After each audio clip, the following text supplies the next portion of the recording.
जी हमने इलेक्शन नहीं करा सके, हमें 1 साल का मजीद वक्त दीजिए। तो एक्स्ट्रा टाइम अगर गेम खेला ही नहीं गया, देखिए गेम खेला ही नहीं गया तो कहना कि जी हमने गेम खेल लिया। Push you in that direction. We understand it probably requires some interpretation of 67. That's right. That we'll take care of. But the question is that the certificate, as far as his story is concerned, the certificate of the party is of PTI. That's right. That's clear. ये certificate इनका नहीं आया, ना इन्होंने declaration लिखी। क्या इनको पहले से पता था कि उनको सिंबल नहीं मिलेगा, या इनको पहले से पता था कि वो डिबार होंगे? इलेक्शन कमीशन ने कुछ गैर आईनी किया तो बिल्कुल उड़ा देंगे। इलेक्शन कमीशन कोई गैर आईनी काम करे तो अदालत मुदाखलत कर सकती है। चीफ जस्टिस के मखसूस नशिस्तों के केस में रिमार्क्स। जस्टिस मंसूर अली शाह ने कहा, क्या उम्मीदवारों को इस वक्त सियासी जमात में शमूलियत के लिए 3 दिन का वक्त देना मुमकिन है? अदालत इस नतीजे पर पहुंची कि उम्मीदवारों को आज़ाद करार देना गलत था, तो 3 दिन का वक्त दोबारा शुरू होगा। वकील इलेक्शन कमीशन ने कहा, अब 3 दिन गुजर चुके, अब वक्त कैसे दिया जा सकता? जस्टिस जमाल मंदोखेल ने रिमार्क्स दिए। पीटीआई के 2018 में भी पार्टी इंतखाबात नहीं हुए थे, इस साल तहरीक इंसाफ को इंतखाबी निशान कैसे मिल गया? चीफ जस्टिस ने कहा, इस पर जाएंगे तो चेयरमैन सेनेट का इंतखाब भी खुल जाएगा। सुन्नी इत्तेहाद काउंसिल की मखसूस नशिस्तों से मुतालिक केस की समाअत कल तक मुलतवी। जस्टिस अतर मिनल्ला ने रिमार्क्स दिए, सुप्रीम कोर्ट के फैसले ने किसी जमात की रजिस्ट्रेशन खत्म नहीं की थी, गलत तशरीह की वजह से इलेक्शन कमीशन का पूरा मौक़िफ़ खराब हो जाता है। इलेक्शन कमीशन से अपने नोट में कुछ मालूमात मांगी थी।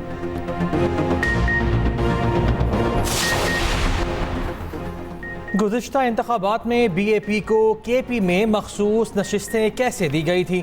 जस्टिस आशा मलिक का इस्तफसार। कहा, इलेक्शन कमीशन एक मामले पर 2 मुख्तलिफ मौक़िफ़ कैसे ले सकता है? वकील ने कहा, बाप पार्टी को नशिस्तें देने का फैसला कानून के मुताबिक नहीं था। चेयरमैन PTI बैरिस्टर गौहर ने दलाइल देते हुए कहा, हमारे उम्मीदवारों ने 2 कागजात नामजदगी जमा कराए थे, हमने PTI की जानिब से भी कागजात नामजदगी जमा कराए थे। इलेक्शन कमीशन ने सुप्रीम कोर्ट को सिर्फ एक फॉर्म का रिकॉर्ड दिया। JUIF ने वकील इलेक्शन कमीशन के दलाइल अपडेट कर लिए। पंजाब और बलूचिस्तान ने अटार्नी जनरल के दलाइल अपना लिए। अदालत ने मौलवी इकबाल हैदर को दलाइल से रोक दिया। चीफ जस्टिस ने रिमार्क्स दिए, आपने इलेक्शन नहीं लड़ा तो आप हमारे लिए कोई नहीं, अपना केस चलाना हो तो काला कोट नहीं पहन सकते। पाकिस्तान तहरीक इंसाफ से जा चुके हैं या पाकिस्तान तहरीक इंसाफ के साथ उन्होंने पुरसम दूरियां इख्तियार की थी, उनके पार्टी में वापस आने का फैसला खान साहब करेंगे। और अगर खान साहब किसी को वेलकम करे, हम उनको सर पे बिठाएंगे, हमें हर सूरत कबूल होगा। जो लोग छोड़ के गए उनके लिए कोई कमेटी नहीं बनी है, वो खान साहब की सिवाबदीद है। खान साहब जेल के अंदर से डायरेक्शन दे, जेल के बाहर से डायरेक्शन दे, जब डायरेक्शन दे उनके फैसले इंशाअल्लाह ताला करेंगे।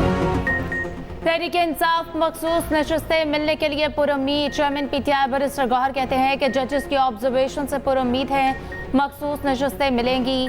जिस पार्टी को वोट मिले हों उनको सीटें मिलनी चाहिए। इलेक्शन कमीशन ने कहा कि PTI ने लिस्ट जमा नहीं कराई, हमने अपनी लिस्टें बर वक्त फाइल की थी। सुप्रीम कोर्ट ने इलेक्शन कमीशन से 2018 और 2024 का फॉर्मूला तलब किया है।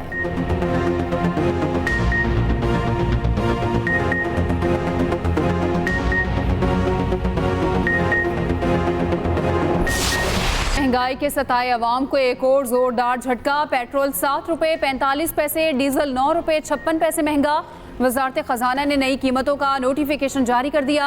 पेट्रोल की नई कीमत 265 रुपये 61 पैसे मुकर्रर। फी लीटर डीजल की कीमत 277 रुपये 49 पैसे हो गई। पेट्रोलियम मसनूआत की कीमतों में इजाफे पर शहरियों का मीटर शॉर्ट। पेट्रोलियम मसनूआत की कीमतों में इजाफा, फौरी वापस लेने का मुतालबा।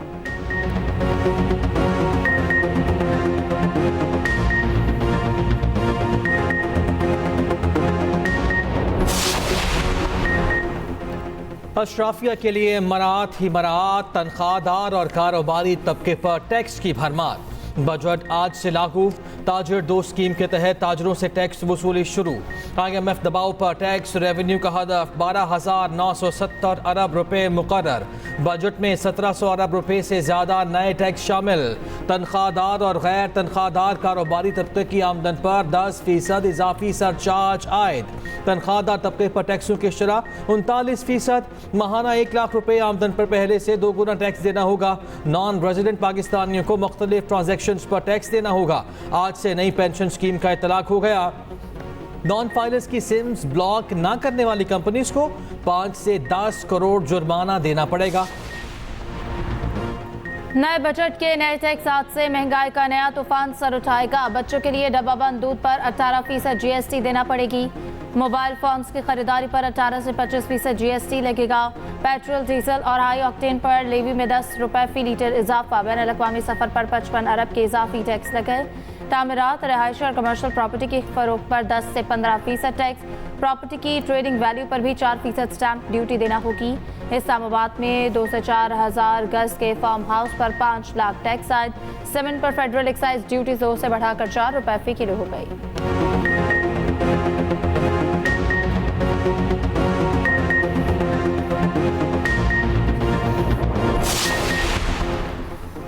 नए बजट के बाद इलाज के लिए नई मुश्किलात, अद्वियात की कीमत में इजाफे का इम्कान। FBR ने अद्वियात के खाम माल पर रेगुलेटरी ड्यूटी लगा दी।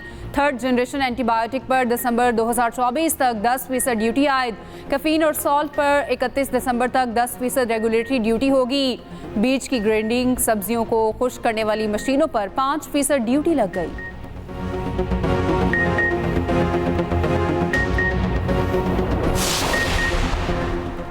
IMF की एक और शर्त पूरी, हुकूमत ने गैस महंगी कर दी। टेक्सटाइल समेत जनरल इंडस्ट्री या कैप्टिव पावर प्लांट्स के लिए गैस महंगी कर दी गई। वजीर खजाना की ज़ेर सदारत इक़्तिसादी राब्ता कमेटी का इजलास। घरेलू सारिफीन के लिए गैस की कीमत बरकरार रखने की मंजूरी। गैस की नई कीमतों का इत्तलाक हो गया।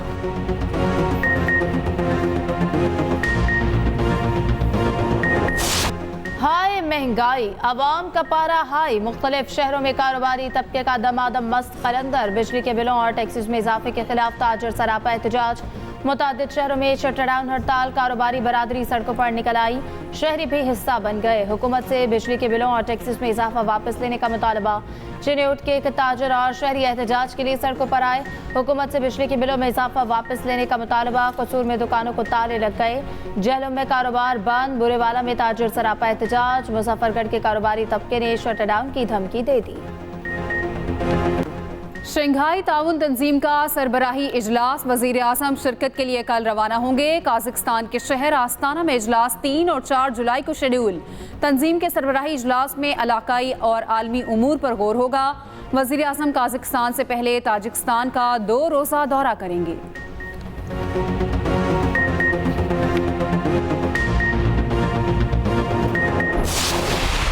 हम शुक्रगुजार हैं सिंध हाई कोर्ट के। 50-56 हज़ार नौकरियां जो कि गुज़श्ता 50 साल से जिस तरह से बांटी जा रही थी, उस पर अदालत ने इस दफा जरा ठहरो की आवाज लगाई है। 50 सालों से राइज कोटा सिस्टम और उसके नतीजे में सिंध की 2 बड़ी इकाइयों के दरमियान जो खलीज कायम होती चली गई, सिंध सूबे को वो हदफ उस मंजिल तक पहुंचने से सूबा सिंध को रोका गया है। 56,000 नौकरियां 50 साल से नस्ल परस्ती की बुनियाद पर दी जाती रहीं। सिंध हाई कोर्ट ने 30 जून को बड़ा फैसला दिया। पाकिस्तान के निज़ाम इंसाफ का शुक्रगुजार हूँ। वफाकी वजीर खालिद मकबूल सिद्दीकी की न्यूज़ कॉन्फ्रेंस। कहा, ग्रेड 1 से 15 की नौकरियां मकामी लोगों को मिलनी चाहिए। कानून कहता है नौकरियां सिर्फ लोकल लोगों को देनी चाहिए। तमाम कौमियतों को बराबर का हकदार समझा जाए। 50 साल से हम पर जुल्म किया गया, जो कुछ हुआ साजिश के तहत हुआ। फारूक सत्तार बोले, 80% नौकरियां शहरी इलाकों में नहीं मिली। कोटा सिस्टम के बायस सिंध की कौमियतों में खलीज पैदा हुई। हमने मैरिट के कत्ल को रोका। अवाम को मुलाजमतों से महरूम करने की कोशिश को MQM फतह तस्वर कर रही। मेयर कराची मुर्तज़ा वहाब का मुत्तहिदा क़यादत पर पलट कर वार। कहा, पीपल्स पार्टी रोजगार देती है, छीनती नहीं।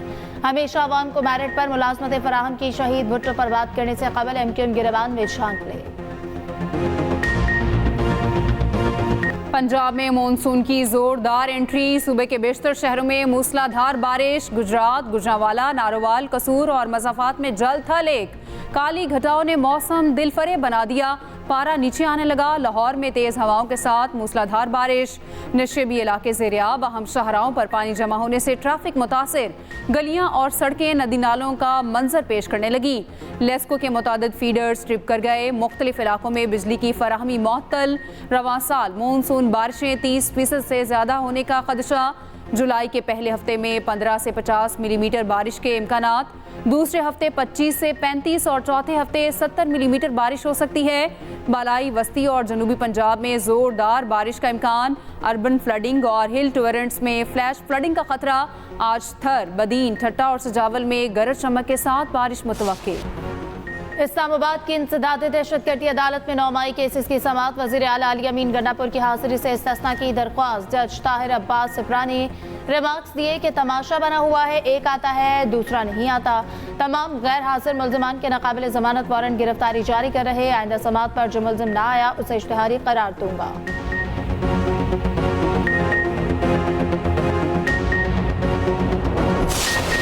रावला कोट जेल तोड़कर कैदी फरार होने पर सरकार का एक्शन। हुकूमत ने इंस्पेक्टर जनरल जेल खाना जात को OSD बना दिया। गफलत बरतने पर जेल सुप्रिटेंडेंट और दीगर अमला भी मुअत्तल। डिप्टी सुप्रिटेंडेंट समेत 7 एहलकार गिरफ्तार। तहकीकात जारी। जेल से 19 कैदी फरार हुए। पुलिस मुकाबले में 1 मारा गया। फरार होने वालों में 6 सजाए मौत, 3 उम्र कैद के मुजरिम शामिल। तहकीकात के लिए इंक्वायरी कमेटी कायम, काम शुरू कर दिया। अरकान गफलत और लापरवाही के मुर्तकब एहलकारों की निशानदही करेंगे।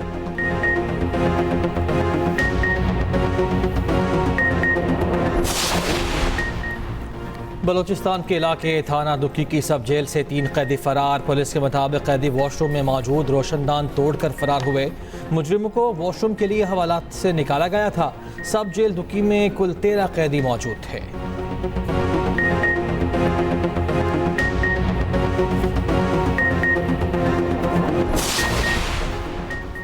खैबर की तख्ताबैग चौकी पर दहशतगर्दों का हमला नाकाम। DPO खैबर के मुताबिक हमले में 1 पुलिस एहलकार और FC का जवान शहीद। पुलिस की जवाबी कार्रवाई में दहशतगर्दों का हमला पसपा कर दिया गया। शहीद की नमाज जनाजा अदा कर दी गई। वज़ीर आज़म का जाम शहादत। नोश करने वाले एहलकारों को खराज अकीदत। शहबाज शरीफ की शहदा की अहलकारा के लिए सब्र जमीन की दुआ। वज़ीर दाखिला मोहसिन नकवी का इज़हार अफसोस कहा, कौम शहीद एहलकारों की कुर्बानी हमेशा याद रखेगी।